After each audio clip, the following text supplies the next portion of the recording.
You know, so Mars Attacks, how many of you here were probably a little surprised to see it kind of come back last year? I think a lot of people at Topps didn't realize that it was 50 years old last year. I came on board Topps about 2 years ago, and one of the things I was tasked with was bringing some of our brands, I don't want to say back, but into the general field, you know, taking our brands and putting them out there in a more public way. And I think the one brand that was neglected, I think, a little bit, not for lack of trying, but was Mars Attacks. And a lot of people just felt that, you know, the movie maybe kind of ruined the love for the property over the years, but I kind of disagreed and said, you know, let's do a little something with it, especially with the 50th anniversary coming up. Let's do some tie-in products with it. You know, the first thing, you know, people have been after us for years to do some Mars Attacks products. IDW had been after us for years to do a comic book. Mezco Toys had been after us for years to do a toy line. But it never quite felt right, I guess, to them before I was there. It was just, well, what does it mean? You know, is it just going to be IDW puts out 4 issues of a comic book and then it goes away? Is it Mezco going to do one toy and then it goes away? But with the 50th anniversary, it became more of like a story. We could tell people that, you know, this was a property with a lot of history to it. It wasn't just a random release. So I went out and I made those deals with IDW and with Mezco, and you know, definitely the purpose behind it is, and I want to let you guys know this, is we want to bring Mars Attacks back and we want it to stay. We don't want to do a heritage release and say, you know what, you know, it was nice, but we're good. We don't want to put out a toy and say, hey guys, here's your toy, you got what you want, see you, have a nice day. We don't want to put out 4 issues of a comic and say, you know what, it was a great comic, have a nice day, like we did with those issues back in the 90s. I mean, I think in the 90s they wanted to bring it back, but I think at the time they were right that the movie did kind of kill interest in it at that moment. But I think now is the right time to kind of bring that back. I think the audience is kind of hurting for something cool like this. A sci-fi epic that's a little different. That's not your average Star Wars property. That's not your average, you know, a lot of people have said it's, you know, imagine taking Star Wars and mixing it with Mad Men, you know, with that 60s vibe. But definitely what we want to do is when we bring it back, we want to kind of modernize it. And, you know, a lot of the old-time fans like you guys are saying things like, I've heard people saying, oh, you know, we want to see it set in the 60s. We want to see that, you know, Kennedy-era love for, you know, space aliens and invaders. But the reality is, you know, if we're going to make this thing last, we need to bring in new people. And I think you'll all agree the industry is hurting for new fans. And, you know, one thing we want to do is bring Mars Attacks back, freshen it up a bit, give it a new coat of paint. We don't want to reinvent the wheel like certain other properties have tried to do in the past. We just want to kind of do, I don't know, maybe this is a bad analogy for you guys. I don't know how you guys feel about it, but kind of like what J.J. Abrams did with Star Trek, which is it feels like the old, it looks like the old, but there's something there for the kids to get excited about. And I'm not saying little kids. I'm just saying, you know, people maybe my generation or teenagers. And one of the things that was very important to me was that we kept the Martians looking exactly the same. We kept them flying saucers. We kept the, you know, one overlooked aspect of Mars Attacks that everybody, a lot of the general public seems to forget about, mostly because it probably wasn't in the movie, was those big giant insects. You know, people don't realize when they come into Mars Attacks for the first time, what a big part the giant insects played in that card set.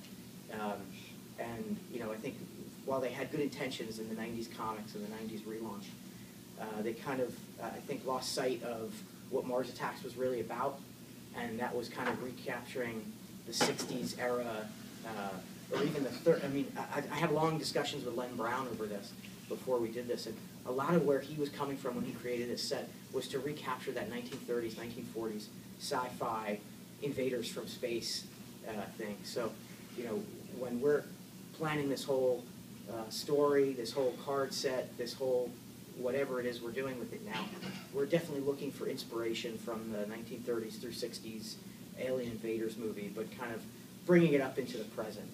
We don't want new readers to look at it and say, boy, that looks goofy and dumb. We want people to look at the goofy looking stuff and say, boy, that's kind of cool. So, you know, the Heritage set, I think what was great was reintroducing it to people, and it was so much fun being at New York Comic Con and seeing people come by who are so familiar with the movie. And, you know, I know there's a lot of disdain from the hardcore fans. Oh, those people who just like the movie, those people who just like the movie. At least I know there are some people like that, and including myself to some degree. But, you know, it's so cool to see those fans who thought the movie was a kick, and to see them realize where it came from, and to, you know, open up a pack of cards and show them where it came from, and to see how, you know, some of them maybe might not realize how cool it is, but the majority of them, you know, they open these packs and like, wow, this is where this came from. This is really cool. And there's something exciting about seeing those fans discover it for the first time 50 years after it came out, you know, having never heard of it before. And, you know, to me, I'm so glad at least that Tim Burton kept the look of the Martians so identical to the way they were in the card set, because if he had changed them too much, you know, those fans who love the movie probably wouldn't even give this a second thought. But, you know, it looks and it feels like that movie, so those movie fans, our job is to convert those movie fans, is not to tell those fans that this is not the movie, guys. You know, our job is to say, hey, that movie you love, guys, check this out. Go check these cards out. Go check these comics out. Go check these toys out. It always makes me laugh when I see people looking at, let's say, the new bobblehead that's out of the toy, and someone says, this looks great, but it looks like they didn't even watch the movie. And so letting them discover it in a way that's inclusive, letting everyone kind of enjoy it is fun, and I think is something we're definitely trying to grow that fan base, so that if we ever did a second card set with a new story into the present, we would get you guys to collect that, and then we could get a whole new influx of new fans to collect and to turn into collectors, and maybe open them up to the whole world of trading cards. Because I think, you know, when I was a kid, which wasn't as long ago as I'd like to think, it wasn't as long ago as I'd like to think, trading cards were still it. You know, I'd go to comic conventions and card shows, and they were hot. You know, and it's sad to see, you know, that kids today can't appreciate, you know, having a binder of cards on their shelf. I remember my mother used to make fun of me that on Saturday mornings I would get up and flip through my binders of, you know, Marvel cards, and what are you doing with those cards? Oh, I don't know, I'm just looking at them, you know. But I love that, and you know, in today's day and age, you got, you know, as soon as one person buys it, scans them all and put them up on the internet. You know, there's a whole lot of people who just don't care anymore because they saw them online. But our job is to now take those cards and make people want to enjoy collecting that whole set, and, you know, chase cards. And I remember, you know, chase cards have come so far from what they were when I was a kid, and even that wasn't that long ago. But, you know, in the past, you know, 20 years, they've come so far, card sets, from what they used to be, that I think, you know, the younger generation probably just has lost sight of how cool it can be. And what we want to do is kind of bring that fun back to it. And I think we're doing that with things like Star Wars, and some of the other companies are doing great stuff with that too. And I think, you know, if we do another Mars Attacks, we want it to be something very exciting with, you know, a great new story, or, you know, cool chase cards or something. And, you know, one of the reasons I came here today was kind of to get a sense from you guys. What do you guys want to see from Mars Attacks if we bring it back long term?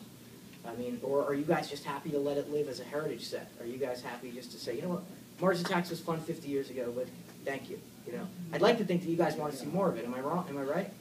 Yeah. So, you know, some of the really cool products are only starting to hit now, which is a little unfortunate. We would have loved to celebrate it throughout the whole year, but now is really when you're going to start to see all the really cool stuff come out. The action figure comes out next month, and the artist here today, this weekend, Ed Repka, was the guy who designed that action figure. He actually has a book on his table where he has the original turnaround that we hired him to do for that figure.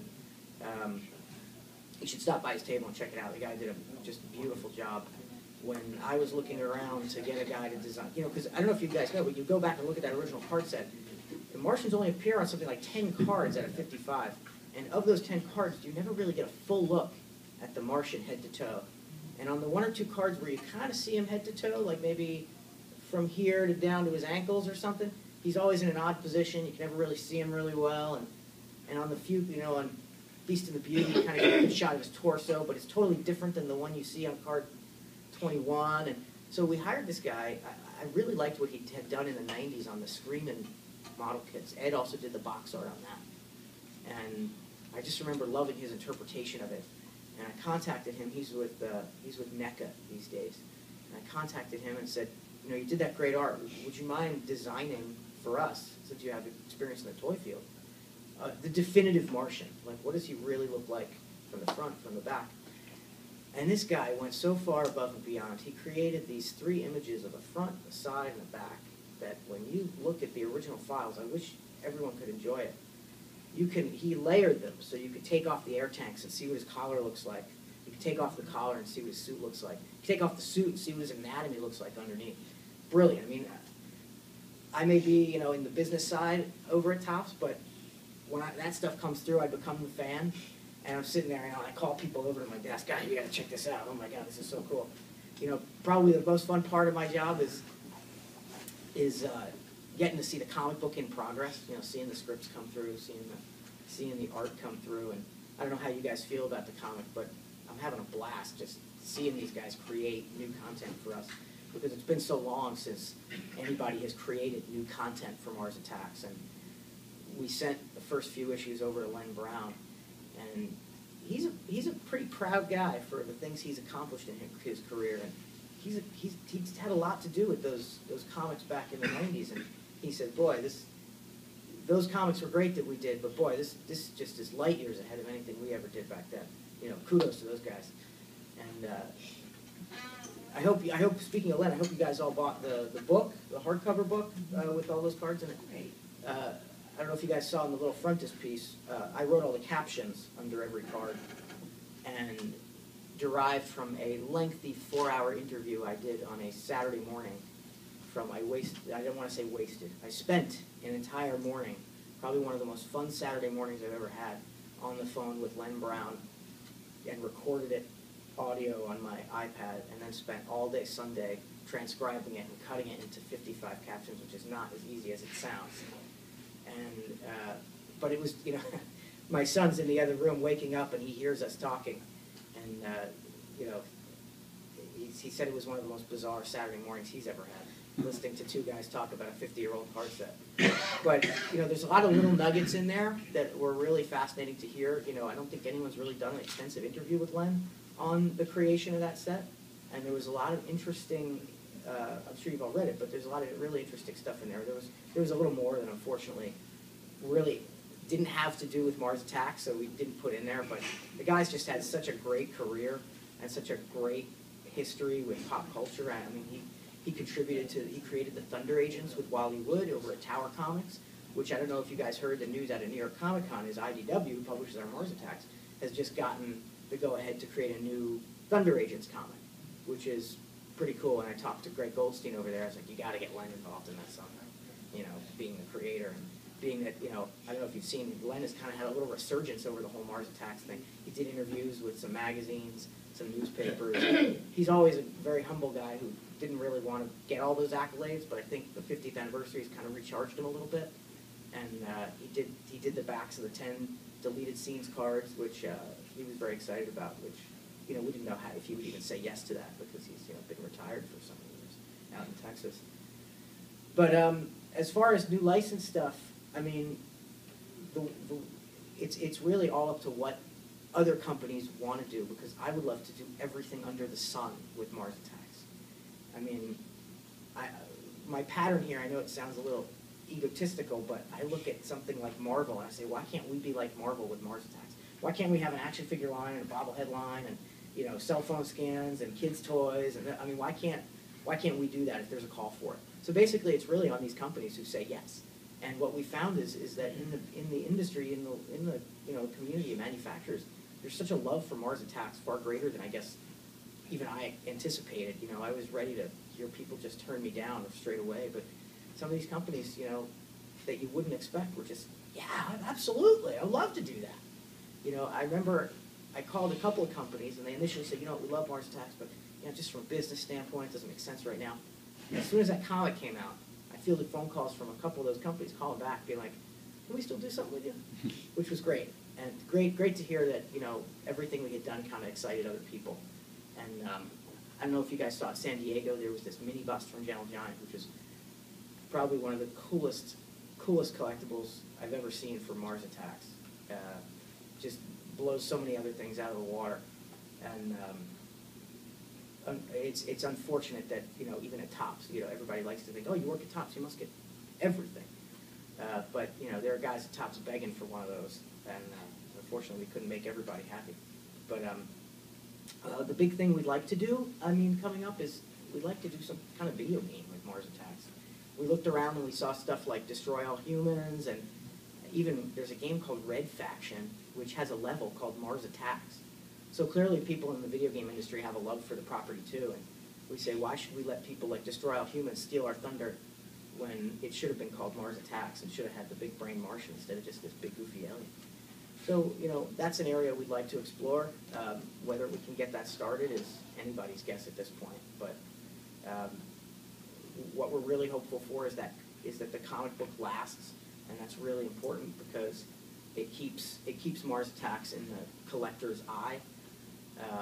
And anything we do moving forward with Mars Attacks would probably be set in that comic book universe that's being developed. Although I don't want you to get the wrong idea. The characters in that comic book may not feature anywhere else. But we really will view the Mars Attacks world as being this global universe of Martians. So, you know, it's, the way I've been describing it to people is kind of like World War II, where you could tell infinite numbers of stories about World War II. I remember as a kid being addicted to A&E before the History Channel was around. And every other documentary would talk about how this one little mission was key to the Allies' success. But there were a million of those stories. Well, if this one didn't happen, then, you know, the Axis would have won. And if this one didn't happen, the Axis would have won. So I kind of view it like that, whereas there's a million stories to tell in the world of Mars Attacks. You could tell 10 years worth of stories just on the first day that the Martians invaded. You know, something that happened over in Russia, something that happened here, something that happened there. So if we ever do anything else story-wise, whether it's a video game or another card set or more comics, I really want the writers and the creators of this stuff, who will probably be driven by Topps. We're taking a real active role in creating this new story. And we definitely wanted to know, don't be tied down to, you know, this, as much as I like the John Layman story that he's creating for the comic, don't be tied down by that. It doesn't have to feel the same. It doesn't have to have those same characters. It can be a retro story. It can be a more classic story. It can be a paramilitary story. It could be a romance set in that world. I don't know if you guys saw last year, this was kind of my brainchild, and some people were a little upset by it. We did an April Fool's joke about Mars Attacks on Broadway. And I thought, you know what, because one of the things we actually have in an agreement somewhere is that we can do a Broadway play. And are we ever going to do a Broadway play? I'd love to think so, but how you know, realistic is that? So I said, wouldn't it be funny if we put out like a press release announcing that we're going to do this grand Broadway play in the style of Spider-Man Turn Off the Dark. And at the time, the comic book hadn't come out yet, and John Layman, the writer, was getting a lot of love in the comic book industry for doing Mars Attacks. And his book called Chew for Image was just selling like crazy. And I said, you know what, why don't I call him, and, you know, can we tell the community that you're writing and directing it, and, you know, you're branching into theater. And he said, oh yeah, I love it. He's a really funny guy. He's like, oh, I love it. It's funny, John Layman's a big collector of Mars Attacks. He owns a lot of the original cards. He actually came to us wanting to write the book. This wasn't us seeking out a hot writer. This was him saying, I own about half the original set. I would love to write. So he was totally behind this Broadway play thing. And, you know, I whipped up at my desk one morning this cover and said, coming to Broadway. And there were half the community that thought it was like the craziest thing in the world. Half, you know, the other half was like, this is the worst thing you could ever do with Mars Attacks. But generally all of them believed it's just crazy enough to work. And it's that kind of humor that I think we don't want to lose with Mars Attacks. You know, one of the most difficult things with Mars Attacks, I think, is the humor, in the sense that if you go too comedy, maybe like Tim Burton did, it misses the mark. And if you go too serious, maybe like the comics in the 90s did, it misses the mark. There's this very fine alley that you got to hit for it to work. And I think one of the things I always point out to people in this new comic is there's this villain Martian. I think the name is General Zar. And what I really love about this guy's character arc is he's a Martian who all he wants to do is be like a private in the Martian army, slaughtering humans. That's all he wants to do. He just wants to kill humans. But every time he succeeds in a mission, he gets promoted. And every promotion gets him further and further away from the battlefield, to the point where I think at the end of the story he gets promoted to like Grand General or something. It's a glorified desk job. And that to me is like the humor in Mars Attacks, is this morbid kind of, man, I'd love nothing more than to spear some guy through the face, but you know, he's just getting promoted, and I find that really funny. And you know, the humor on cards like Destroying a Dog, the humor even on cards like Victims of the Bug or something, where they're just piling humans on a big pile, and you can't help but laugh at how ridiculous some of these concepts are, but there is nothing funny about them, you know. And I think that's very key to making Mars Attacks successful. I think you guys will agree, is that that's kind of what makes Mars Attacks different than a Star Wars or, you know, any of these other invasion movies. You know, War of the Worlds didn't have humor in it, certainly. And I think that's really important. And I want to hear from you guys. I hope this isn't going to be a Q&A where you guys are just going to stay silent and I hear crickets, but I want to hear from you guys. What is it you guys love about Mars Attacks that we should make sure we don't lose going forward? Because even though we're looking for a younger audience, you guys are the litmus test here. And I think the entertainment industry kind of looks to you guys, the Comic-Con audiences, the comic book audiences. You know what, if they like it, there's more of a chance that the general audience will like it. If it passes the test with you guys, then we can bring it to the mass audience. Because if you guys don't like it, it's almost guaranteed that the newer fans aren't going to like it. So, I mean, there's a certain element to the original Mars Attacks that we will never be able to capture again. There was just something about the time period, the Kennedy era, the trading card industry as a whole, the type of stuff that kids collected back then that we'll never be able to capture again. The awe of opening a pack and seeing this giant bug. Like, culture has changed so much that that's no longer shocking and no longer crazy. But we can do our best to try to capture the feel, at least, the sense of wonder and morbid humor, I guess you could call it. One of the big things is, and we don't know what we're going to use him for, is, have you guys seen that Earl Norm? We got him to do a box art for Mobius Models, Mars Attacks model kit. Mobius Models is a company that does model kits all patterned after the Aurora kits of the 60s. And one of the things that's their trademark is getting a painter to do this old school painting of their model kit. And they usually get guys like Basil Gogos to do theirs, but he's very costly. And you know, they said, who are we going to get for Mars Attacks? And we said, well, you know, I forget, you know, someone contacted us about Earl Norm, a friend of his, and said, you know, we see you're bringing back Mars Attacks. I could ask him if he could do something new for you. And me and my boss looked at each other and said, God, boy, if he could do that Mobius model kit box, that would be awesome. So we call him up, and I'll let you know, Earl Norm is the sweetest, most humble man you'll ever meet. Doesn't even believe that he's famous or that anybody likes his artwork. And he said, you know, we've got this project, would you be interested? And he says, sorry, I'm not interested. I haven't painted in like 8 years. I think the last thing he did was actually for Topps. Did a couple of cards for the Indiana Jones set in 2008. He said, I just don't do that anymore. And we said, well, you know, look, why don't you give it a shot? Do us a sketch, and if you're happy. Basically, his concern was that it wouldn't live up to his own standards. I don't want to put out work that is beneath my level and that fans will be disappointed by. And we said, we agree. We don't want to put out anything that's not any good, and we certainly won't want to be in this uncomfortable position where you put out a disappointing piece and we have to put it out anyway. So we said, do a couple of sketches, and if you're happy with it, we'll move forward with it. And he said, okay. And he produced a sketch, let me tell you, that could have been the final piece. And I look at it and I'm like, how is this a 90-year-old man doing this? And so we said, absolutely go, do it. And the guy does it. He comes back with this gorgeous piece that's made its way online. I hope you guys have all seen it. And we called him up. This guy doesn't have a computer, doesn't have a scanner. He mailed us the original piece to photograph. We have to call him and send him things by mail, very old school. And we called him up and he said, oh, I've been waiting your call. How did you like it? I mean, there's no words to tell this guy how much we liked it. And we just said, we loved it. It's as simple as that. And we're very happy with it. We'll send you out your payment, and thank you very much. And he said, no, actually, you know, painting again has kind of scratched an itch. You got any more work for me? So now, you know, we said, we'll give it some thought, and we hang up the phone like, oh God, we can't not take this guy up on this offer. What are we going to do? So now we're kind of trying to figure out what this guy's going to do. We'd like it to be Mars Attacks. You know, we'd like him to do some new cards or something. We just don't know what. But definitely we got to take this guy up on his offer because, you know, this is a guy who's, I want to say, retired at this point. And, you know, he's, in 2 weeks he may call us up and say, you know what, forget it. You know, I'm happy enough sipping Mai Tais on my patio.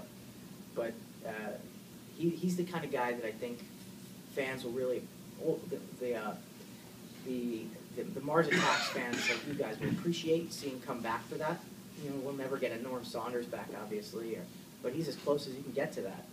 And one thing that's very important in doing Mars Attacks moving forward is that it retained that pulp feel to it.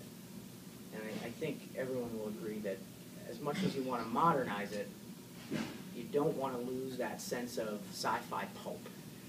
And I don't want people thinking, you know, here's this young guy coming in, he's going to take Mars Attacks and he's going to put like the hottest young digital artist coming in and making it look like Star Wars or Clone Wars or whatever the hot sci-fi property is. We definitely want it to feel classic. Yeah, you'll see some new types of Martians.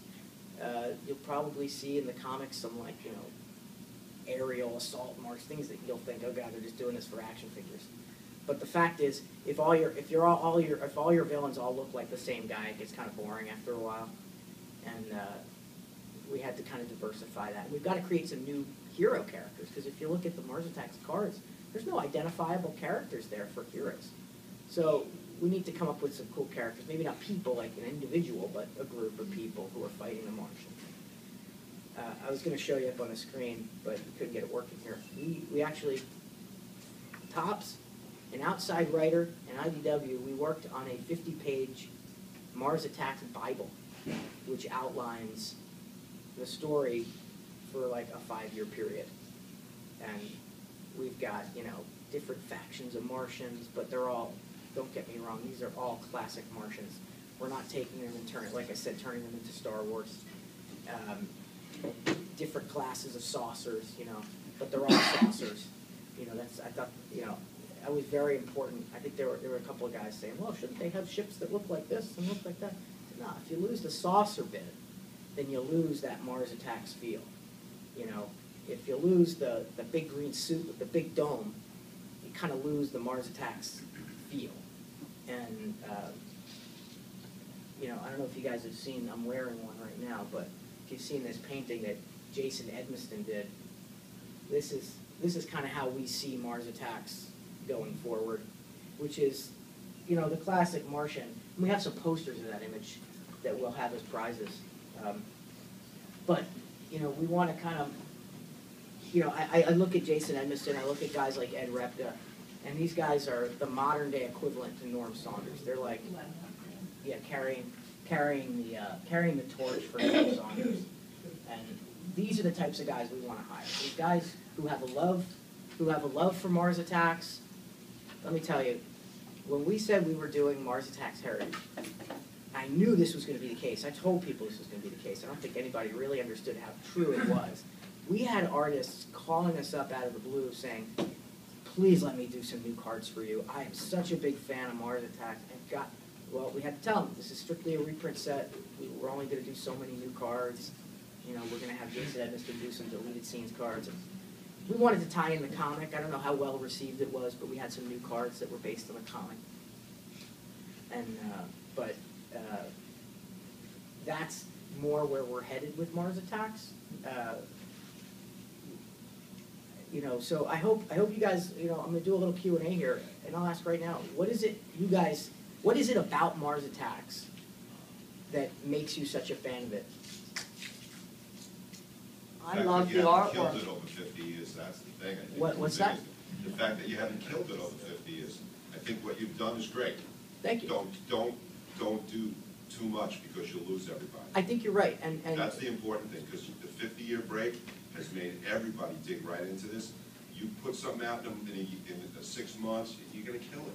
Let it go for a little while. You're absolutely right. And, you know, we talked about that. We had companies come forward wanting to do stuff. And I remember there was a point in guess midway through this year, where me and my boss said, okay, we're putting a cap on what we're licensing, because, you know, we felt that figural stuff like toys and Well, no, stuff I'm like just that. talking about the trading cards. Oh, just But about- this is trading cards, so we're Yeah, not yeah. talking about anything. You gotta let that live the way it was, because if you keep beating it to death, we're gonna be doing Star Trek and Star Wars forever. Yeah. You know, and there's some things you can't do that with, and this is one of those. So you sets, I think believe. Mars Attacks should live with the heritage and never move forward? I think you should give it a break. Give it a break? That's my personal opinion. No, I'm just no, talking about absolutely. as a collector. I want to hear from you Yeah, guys. I just don't wanna see more right away. I think there's a subversive quality to the original cards, and it's hard to keep that up in the modern era, because nobody wants to lose any audience, but there was a subversive quality to the original cards. There was a goriness, a kind of a creepiness, oddness. And I think part of the love of the original Mars Attacks comes from it spoke to, you know, one-on-one when you were a kid, and you said, wow, I've never seen this anywhere else. And it was a kind of a, almost like hidden message, excuse me, in the cards themselves. I noticed you've gotten your voice back. I'm very, Yeah, very thank you. glad to see that. He had lost his voice at New York Comic Con, so I'm very glad to see you're speaking again. But no, you're absolutely right, and it's hard to do that nowadays. We talk about that a lot at Tops with Garbage Pail Kids, is that it was so subversive at the time, and it's hard to push that envelope these days because, you know, you've got Family Guy showing babies in dominatrix outfits. It's like, well, how edgy can you be when 12-year-olds are, you know, seeing stuff like that on their school notebooks, you know, and teachers don't take it away from them, you know? And you know, when Garbage Pail Kids was around, even in the 80s, that was stuff that got taken away, and that's what made it cool, you know? If you try to bring that back and it becomes too acceptable, you're right, it loses that edge to it. And there's a fine line in saying, well, what's subversive and what's edgy and what's just cool. So I think to the gentleman's point before about not bringing it back or not doing too many card sets for it, I think that's true too. You know, don't beat it into the ground, because that's the quickest way to take a classic brand and destroy it. I think that's what happened to Star Trek in the late 90s and early. Is that what you were referring to? Yeah, I'm a big Star Trek fan, and you know, yeah, looking back, I watch shows like Enterprise, and I think, boy, that actually wasn't a bad show, but at the time, I hated it. You know, and I actually think Enterprise. You know, I've been watching it a lot on Netflix lately. I actually think that was one of the better shows that they did. But at the time, I guess I was just burnt out on Star Trek. I had seen everything, and you know, it's a good point. Don't beat it to death. But you know, what we do want to do is make sure that Mars Attacks doesn't go away forever. We've got to find a happy medium where we can bring it. I don't want to say bring it back every few years. We'll do prizes in a few minutes. 2 minutes, you got it. Let's take another question. Sure, though. sure. Anybody else have Yes, another question? Any questions or comments? Yeah, go ahead. Do you plan on doing any cards in the comic books? You know, that's a good question, and yes, one of the things IDW is really excited about is that they're doing a book that has where the property, the licensed property, has a collectability aspect to it, and I think they have announced it, so I'll say it. They have a 4-issue arc where they have variant covers that are modern reinterpretations of classic cards, and they're going to be packed with a trading card in each issue. I think they announced that in the latest issue of Previews. You know, to the point of not oversaturating, I made a point to them and said, I like that approach. It's a cool little card that's going to be packed in it, but slow down after that. I said, you know, you did the 55 covers. You're doing I don't know if you guys have seen the big crossover thing they're doing in January with like Transformers and Ghostbusters, which I think is cool. But I said, let's slow down a bit. The last thing I want is a year, you know, after 12 issues of this, comic book fans are just sick of it. So. How long do you guys plan on doing the idea of I'd like to keep it. I'd like to keep it going forever, once a month, forever. But you know, it's all up to sales. I mean, if No, I know. See, I started buying it when it came out because I'm free for that stuff. Cool. And what caught my attention to pull me back in next month and the month after, they show cards in the story, like pertaining to the story. So it kind of gives you like, all right, this is the idea of like what happened with the Martians, the humans, the whole story. Will you guys do anything like that, or? What do you mean, printing the cards that he shows? Printing the cards that he shows? You know, a lot of people have asked that. I don't know what kind of call there is for that, but that whole format stemmed actually from the writer, who's such a big fan of the property. And it's funny that you mentioned it. It's something you really liked. The only place I ever saw it was featured in the comic. Right. I mean, if you don't buy the comic, you'd never see that version of the cards. Right, and you know, it's funny you mentioned that you really liked it, because when he first proposed it, my first thing was, geez, you know, John, I appreciate that you're a fan of the cards, but these little interstitials with these cards are kind of annoying to me. And he said, oh, trust me, people are going to love this. I said, okay, I'll trust you. You know what, people loved it. Like I was wrong. So. In each book, like, you know, that way. Right, right. You know, there's 55 cards, if 55 issues. If there's interest in seeing those little frames as cards, there's no reason why we wouldn't do it as like a premium item or as part of another set in a year or something like that. But we do want to do a new card set, but I think to the gentleman's point before, it's got all that timing. Is how do you time it so that folks like him don't feel oversaturated, yet other folks who want to see it, you know. Well, maybe put something in the comics so it appeals more to the, you know, so that way you're getting the guys that just are comic people, and then they have a little more interest. Right. So they're like, well, you know, I've got all the comics and I've got the cards that came in the comics, but I don't have the binders, the product. I don't want to go out and buy it. Right, that's a good point. And you know, I'll say this about opinions. Everyone's got one, so I'm sure you know everyone who's going to tell me something about Mars Attacks, there's going to be some group of people in here who disagrees with that guy's opinion. My job is what's up? I was saying on that, we should probably wrap up. Okay, yeah, but you know, just to wrap that up, my job is to kind of find the commonality between what people like and pull it together and say, well, what is it that everybody's, you know, not try to make everybody happy, but try to find some happy medium in there. Well, speaking of, as the class of 1962, one of the kids that collected it 1 5-cent pack at a time, I could sum up what we liked in probably one word. We didn't see any humor in it back in 1962. It was the gore. You know, It was the gore. We I'll- loved the gore. Kids have told me that there's a collector out west who helped us a lot on the 50th anniversary, who is a huge collector, a fellow named Fred Wallstrom. He is an enormous collector of Mars Attacks, and he made his personal collection available to us and to scan a lot of the original material. And he said, opening that pack of cards that he opened up, I think it was a high voltage electrocution, Okay. and he said he laughed. So there got, you know, again, everybody's got their opinion. You know, someone's going to say it's not about the humor, and someone's going to say, oh no, it's totally about the humor. So, you know, making sure that at least we hit that right note. You know, make it, whether it's funny to one guy, not funny to another guy. It's tough, man. I'll tell you, it's tough. Well,